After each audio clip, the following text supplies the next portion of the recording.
topic is Coulomb's inverse square law of magnetism.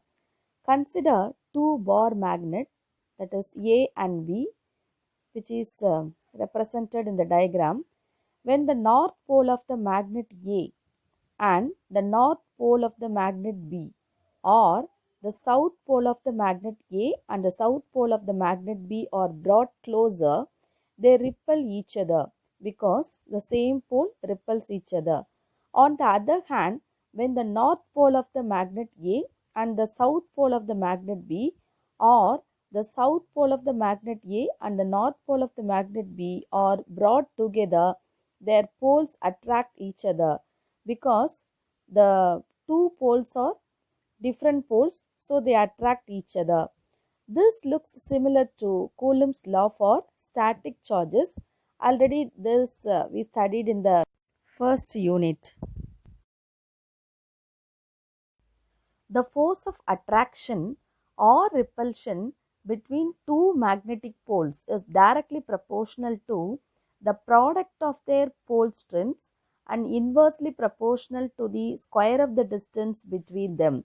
This is known as Coulomb's inverse square law. Now, mathematically, we can write F vector is directly proportional to QMA into QMB divided by R square into R cap, where MA and MB are pole strength of the two poles and R is the distance between two magnetic poles. And now, take it out the proportionality symbol, we have to add one constant. Therefore, F vector equal to K into QMA into QMB divided by R square into R cap. In magnitude, we can write F vector equal to K into QMA into QMB divided by R square, where K is known as the proportionality constant and whose value depends on the surrounding medium. In SI unit, the value of R for free space, which is K equal to mu naught by 4 pi, which is approximately equal to 10 to the power of minus 7 Henry meter to the power of minus 1, where mu naught is the absolute permeability of free space. Our next topic is a magnetic field at a point along the axial line of the magnetic dipole. Consider a bar magnet. In this bar magnet, this is north pole and this is south pole, and the middle is known as the geometrical center. Now we can consider one axis. In this axis, we can select one point C. In this point, the pole strength is, we have to refer as a QMC, that value is 1. So, unit 1 AM. And in this north pole and south pole, the pole strength is QM.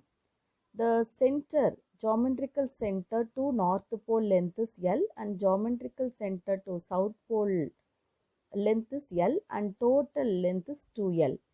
Now we can consider the point C on the line, axial line, and the distance in between from north pole to C, the distance is R minus L, and from south pole to point C, the distance is R plus L.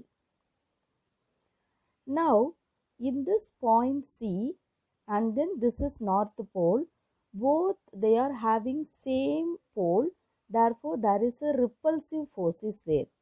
Now, according to Coulomb's law, we can write the force on the point C, that is F vector equal to mu naught by 4 pi QMA into QMB divided by R square into R cap. Now, for this north pole, the force we have to write it here. That is Fn vector equal to mu naught by 4 pi QMA means it is known as the north pole. So, the pole strength is QM and the other end, the QMC value is 1. So, we have to write here QM into 1 divided by this R square value is R minus L whole square into the unit vector we are consider, suppose if you take this is x and y direction, here the line that is I value is in this direction and minus I is opposite direction, and in the y axis the j value is here. Now this r vector which is in this side, so we can write I vector instead of unit vector r vector, we have to write I vector here. Therefore, like we have to write the south pole side force Fs vector equal to mu naught by 4 pi qm into 1 divided by r plus L whole square, and here the unit vector value is in this direction. Therefore, we can write minus I. The minus I will write here at the front. Therefore, minus of mu naught by 4 pi qm into 1 r plus L whole square into I vector. Now, the net force at the point C, that is the F vector equal to Fn vector plus Fs vector.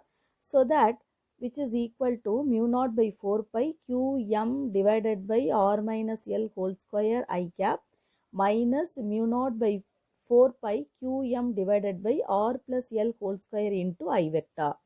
Now the common factors, take it out, mu naught by 4 pi qm, and inside we can write 1 by r minus L whole square minus 1 by r plus L whole square, and the I vector is also common. I will write it outside. Next, this common factor mu naught by 4 pi into qm, and take LCM for this, so that r minus L whole square, r plus L whole square, at the top the cross multiplication, that is r plus L whole square minus r minus L whole square into I cap. And next we can write mu naught by 4 pi qm, and in the down we can write the same. In the top we can write a plus b whole square and a minus b whole square, so that r square plus L square plus 2rl, and the minus sign we can multiplied the inner content, therefore minus r square minus L square plus 2rl and into I cap. Here the r square value cancel, L square value cancel, so we can get here 4rl. Therefore mu naught by 4 pi qm, and the numerator we can write it as 4rl, and the denominator we can write the formula, that is a minus b a plus b whole square, which is equal to a square minus b square. So that here we can write r square minus L square whole square into I cap. And next, this F vector value, we have to change it out here. Actually, the b vector which is equal to F vector by qm, the qm is a unit vector, therefore F equal to b. So we have to write here b vector equal to mu naught by 4 pi qm, and inside the 4rl value we have to write it as 2r into 2l divided by r square minus L square whole square I vector. And we know that the magnetic dipole moment Pm vector equal to 2 qml. So I am writing here qm into 2l. So in this above equation, this qm and ql, instead of that I will go and write Pm vector because magnetic dipole moment. Therefore, b vector axial equal to mu naught by 4 pi 2r Pm divided by r square minus L square whole square into I cap. Here some special case is there, that is, actually this is known as the axial line formula. Here one special case, the point C distance is larger, that is r very greater than L. Therefore, r square minus L square whole square, we can take it out, the L square value smaller means r square to the square means r power 4.